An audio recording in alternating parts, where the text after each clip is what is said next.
In July 2009, the 6th World Conference of Science Journalists came to London, bringing together writers, editors, scientists and science communicators from across the globe. One strand of the conference, supported by the Wellcome Trust, focused specifically on issues related to reporting on biomedical science in the global media. Over the conference, sessions ranged from cancer to creationism and from the role of PR to the reputation of the pharmaceutical industry. Having attended many of the sessions, a number of key themes became clear to me, the first of which was the importance and the challenge of ensuring that science reporting on medical issues is accurate. This was highlighted by the sessions on cancer reporting. Here's Anna Wagstaff, assistant editor and writer for Cancer World magazine, explaining why accurate science reporting is so vital. I think it's a mismatch between what the news agenda that we feel obliged to follow and the issues that we know are in effect important for patients and important for the public to know, because many of them will one day be patients. They have to get an informed idea of their risks and about what their treatment options might be and about the standards and what matters in treatment in terms of their outcome and quality of life.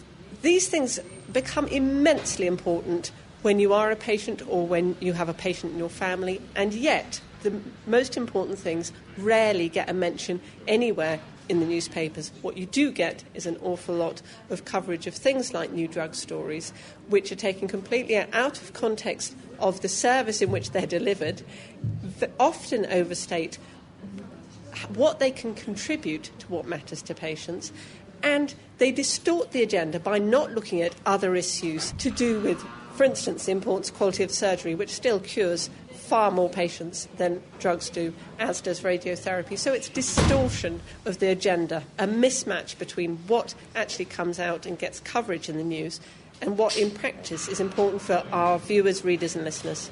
But do science journalists get it right? It seems that it depends who you ask. The view from the lab is slightly damning, as I found out when I spoke to Axel Ulrich, a cancer researcher and director of molecular biology at the Max Planck Institute of Biochemistry in Germany. In general, the coverage is not very good, unfortunately. But I also realize that it's a big problem reporting about scientific issues, especially scientific issues that affect, hundreds of thousands of people, and the patients are desperately searching for answers, for their fears, for their questions, for new cures or new treatments.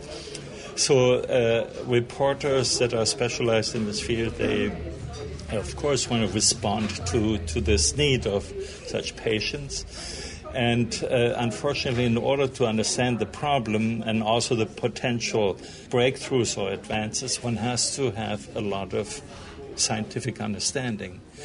Everything that the reporter does to simplify the questions or the problems, automatically leads to misinformation. And that is, I think, the key problem. So what can we do as science writers? The first thing seems to be to track down expert sources, advice and opinion.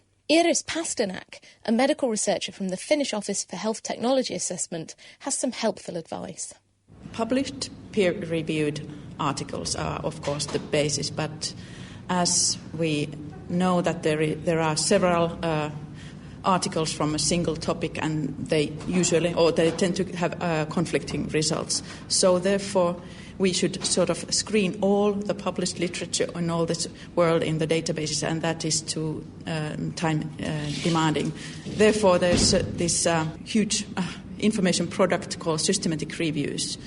They are, systematically and transparently collected, reliable, critically appraised information on a certain topic. And one of the world's most prominent or reliable systematic review producers is a Cochrane collaboration, especially if it's about treatments or effectiveness of medical or healthcare interventions.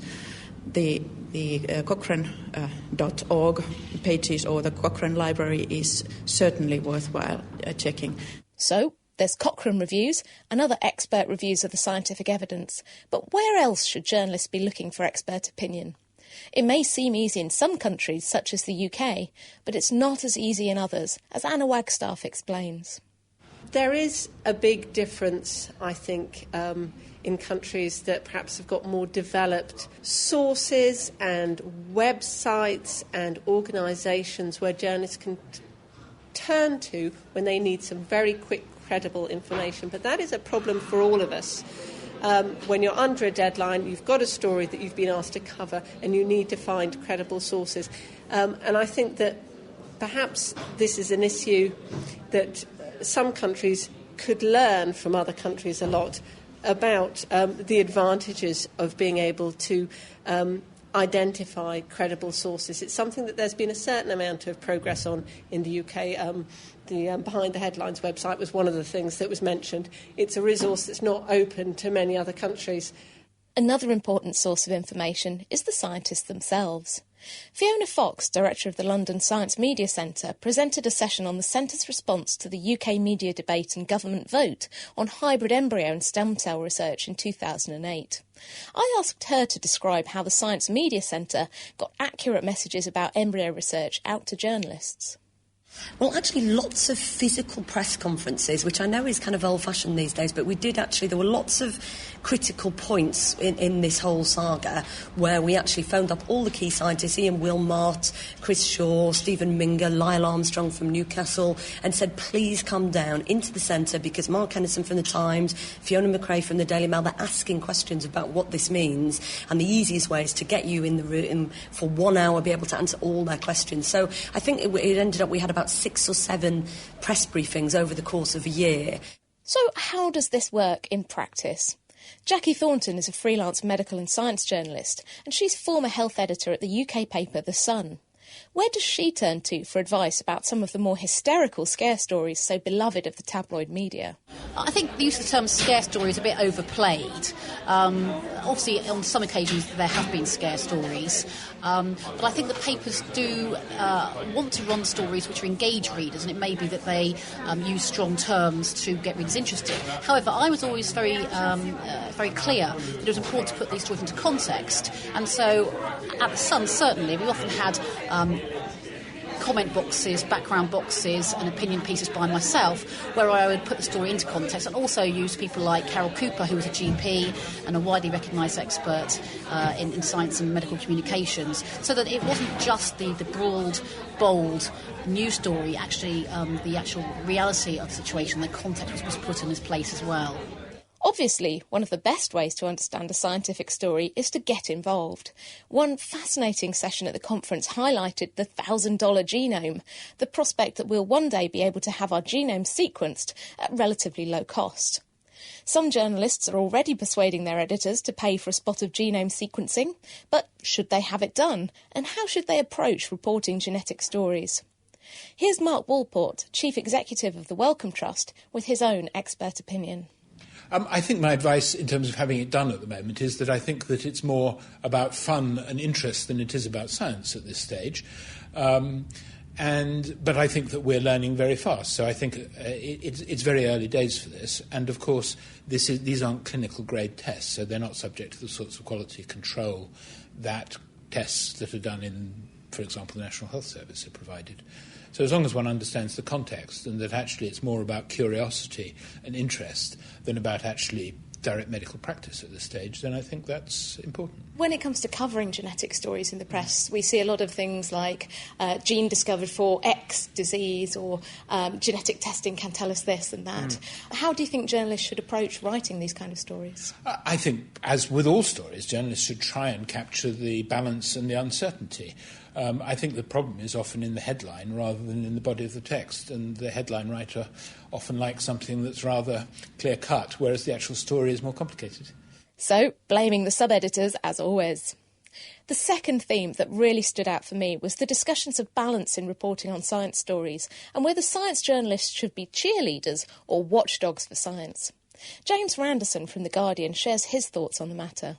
Most science journalists come from a science background, have a great passion for science, and naturally feel, they're interested in it and they want to share it, and there is a tendency to feel they want to defend it too. And, I come from that sort of background too. I've got a PhD in evolutionary genetics, so it's clear where my sympathies lie in the kind of evolution creationism debate.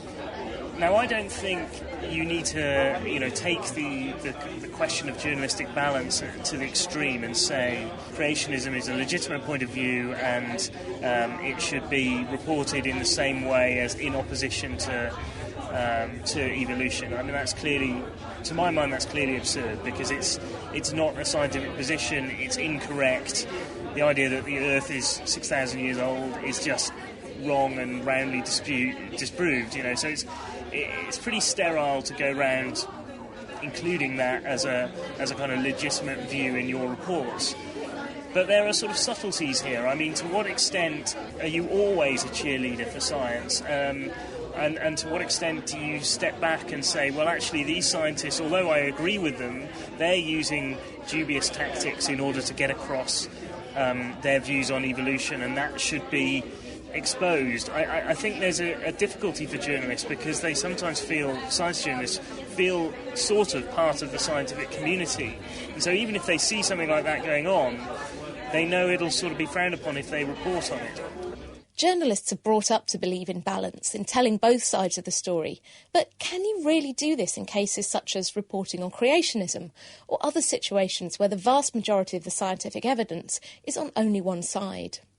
John Torkelson is a science reporter for Swedish National Radio.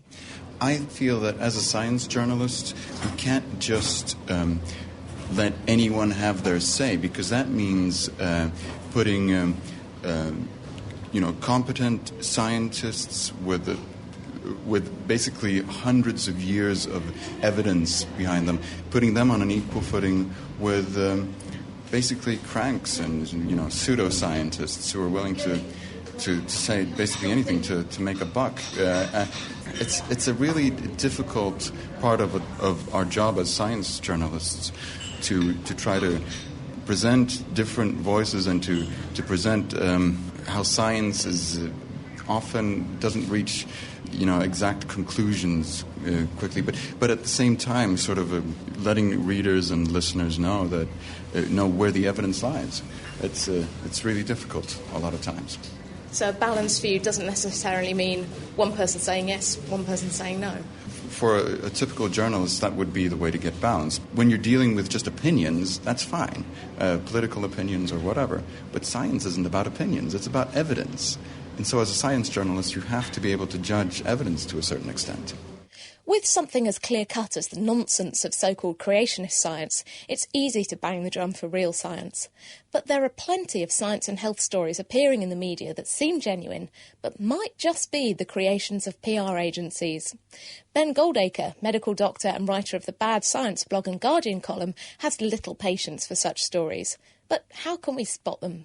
Well, firstly, there are the sort of wacky stories. All men will have big willies built on the back of the Bravo evolution report. There are a million examples. It's a significant portion of the science content that you see in newspapers and on television. So, there are the wacky stories. The kind of scientists have found the equation for the perfect cup of tea, which are always promotional content for one brand or another. PR people call it advertising equivalent exposure. They know that if you want to get your brand into the news pages of a national newspaper, the way to do it is to write a stupid science story and then attach it to your brand. And they know that the science writers and the editors of national newspapers are so ignorant, so venal and so lazy that they will just take it and run with it. But then right at the other end of the scale, you've got things like, miracle pills to improve school performance and behaviour and, the pharmaceutical industry peddling their wares. Harsh criticism indeed, but does it really matter? What are the risks of us continuing down our merry way, paved with PR-fueled stories about big willies and magic beans? Well, firstly, there's an opportunity cost. While people are covering stupid stories, they're not covering meaningful ones. And then there's the direct cost. It's not true to say that fish oil pills improve school performance and behaviour in children. You're misleading the public. It's extraordinary to me that science journalists and health journalists are so insightless about this, because the quality of media coverage of health and science has deteriorated to the point where now it's a serious danger to public health. The World Cancer Research Fund recently commissioned YouGov to do a survey of 2,000 people, and they found that half of all the people they surveyed said they thought that scientists were always changing their mind about what a healthy lifestyle advice looks like. And that's not true. Healthy lifestyle advice has been unchanged for at least a decade. But journalists, by endlessly rehashing these stupid stories, the Daily Mail's ongoing project of dividing all the inanimate objects in the world into the ones that either cause or cure cancer, journalists have deliberately confused the public with these stupid sensationalist stories. And what's more, they found that a quarter of the respondents said, well, because scientists are always changing their mind about what a healthy lifestyle looks like, you might as well just give up and do whatever you want. Now, that is a public health emergency. That is people who are ignoring healthy lifestyle advice specifically because they've been misled by journalists. And when I told the journalists in the room at the World Conference of Science Journalists today that I thought they had blood on their hands from misleading the public, they laughed. And that is a broken profession to me. Steady on, Ben. Is this reputation always deserved? Here's Jackie Thornton again, former health editor of UK tabloid The Sun. I have been a UK journalist for 20 years. I've worked on broadsheet and tabloid, and I have to say that my experience of working in the tabloid for doing health coverage, I really have to say that the work and the effort put in by the journalists I know to produce accurate and fair stories is immense. And so it does get very frustrating when you do hear stories of the media, and particularly the tabloids, being criticised for inaccurate reporting. Because I was often writing 7 stories a day at the Sun. Not all 7 would go in. Maybe on a good day 3 to 4 would go in with a page lead. But I always made sure that I put them in context, reported them accurately, and I knew the people to contact. Maybe Cancer Research UK, maybe at different universities or specialists. The Science Media Centre, incredibly useful, so that I knew that any story I was writing, I would get the response and information to get it right. So I wasn't just necessarily writing a story, I was going down the garden path by somebody with a vested interest. So, science PR and press releases are a necessary evil in Jackie's view, as long as you have the expert help to back it up. But can science PR ever be a force for good? Simon Dennegree, Chief Executive of the Association of Medical Research Charities, thinks that it does have its place, and certainly for charities. Well, I think just as you've seen medical research charities have an increasing role in actually funding, so alongside that you've seen them become much more sophisticated in terms of putting out PR messages, employing PR companies, doing public awareness campaigns. There's a very sort of parallel stream of work there, I think.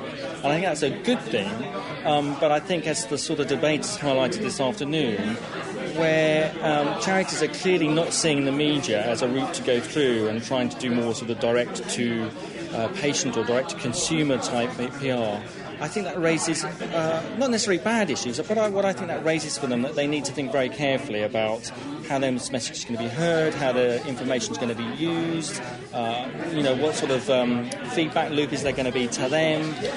It's a very different relationship they're forming now with a patient than perhaps 10 or 15 years ago when I first started working in the sector. But that's charities, the goodies.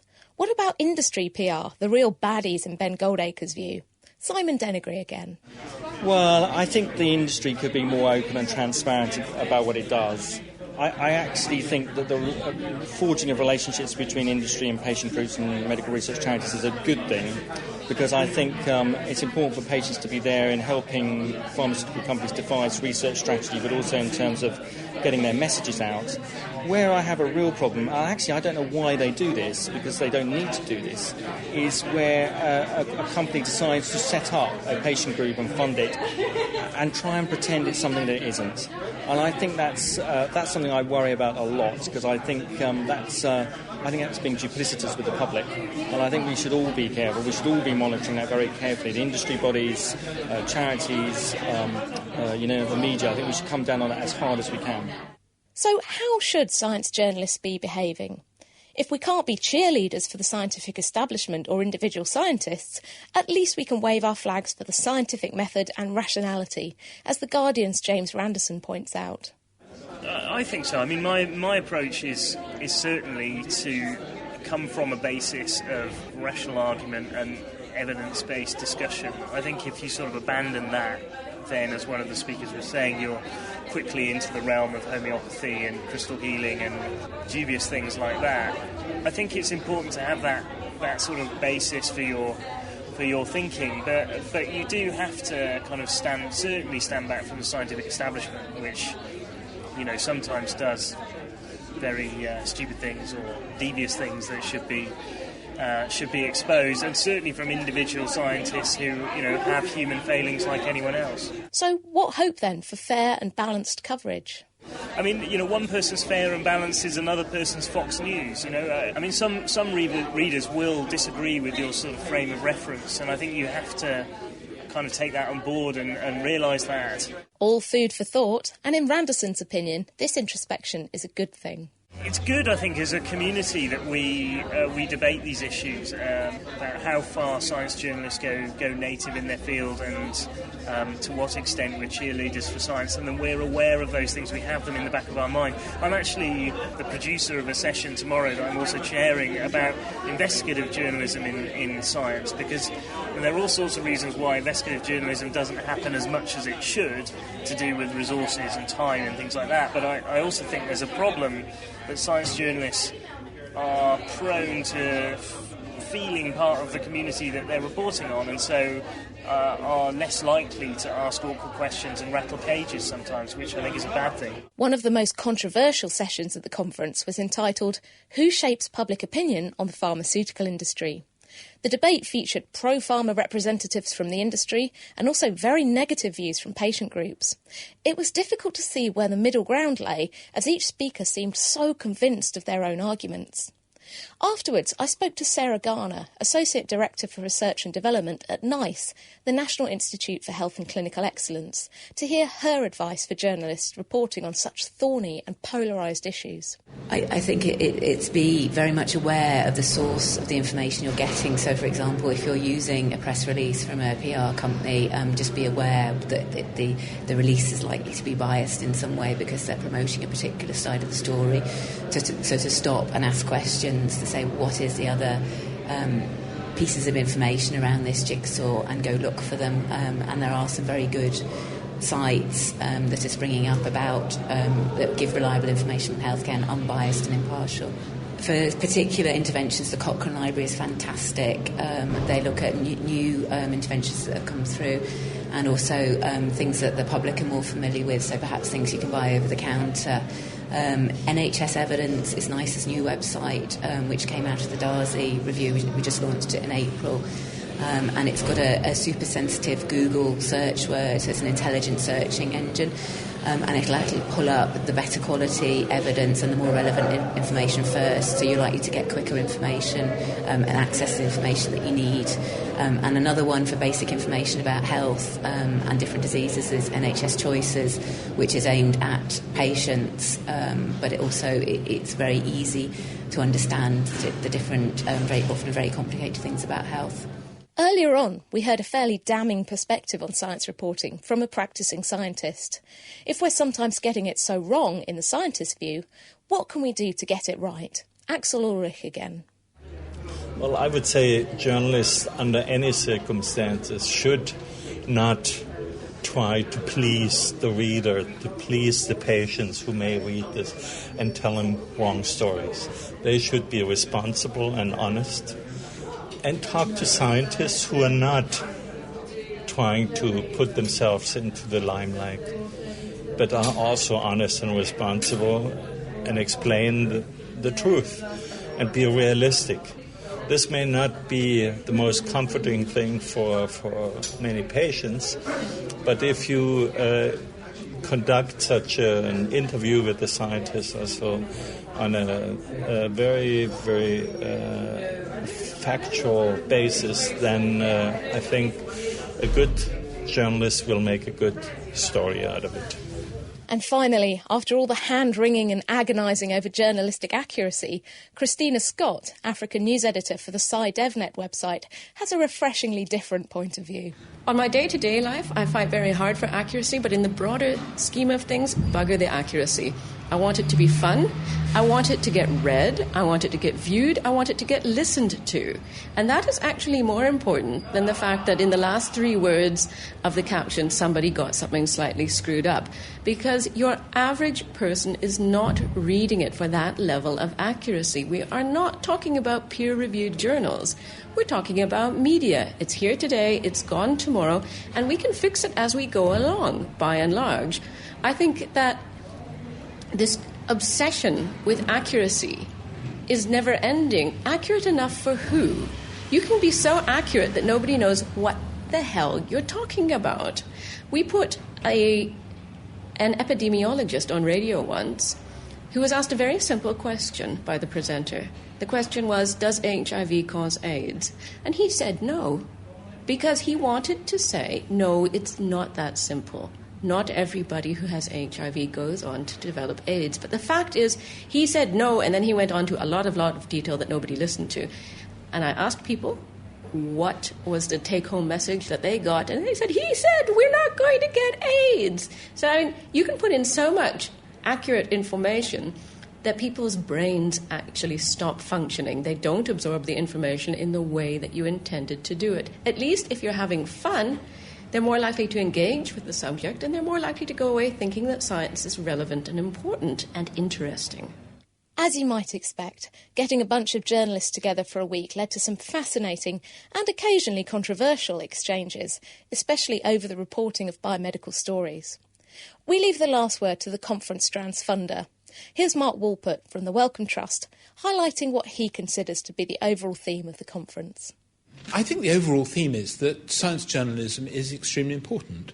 It's very important that the public gets a good, accurate insight into what scientific research is about.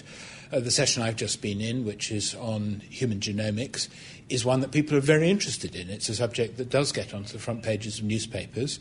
But from a trust perspective, it's very important that there's a balanced debate, that science journalism is accurate, and that the public have the opportunity to engage with the subject as well as possible. And so I think an event like this, which brings together journalists and the scientific community, is extremely important.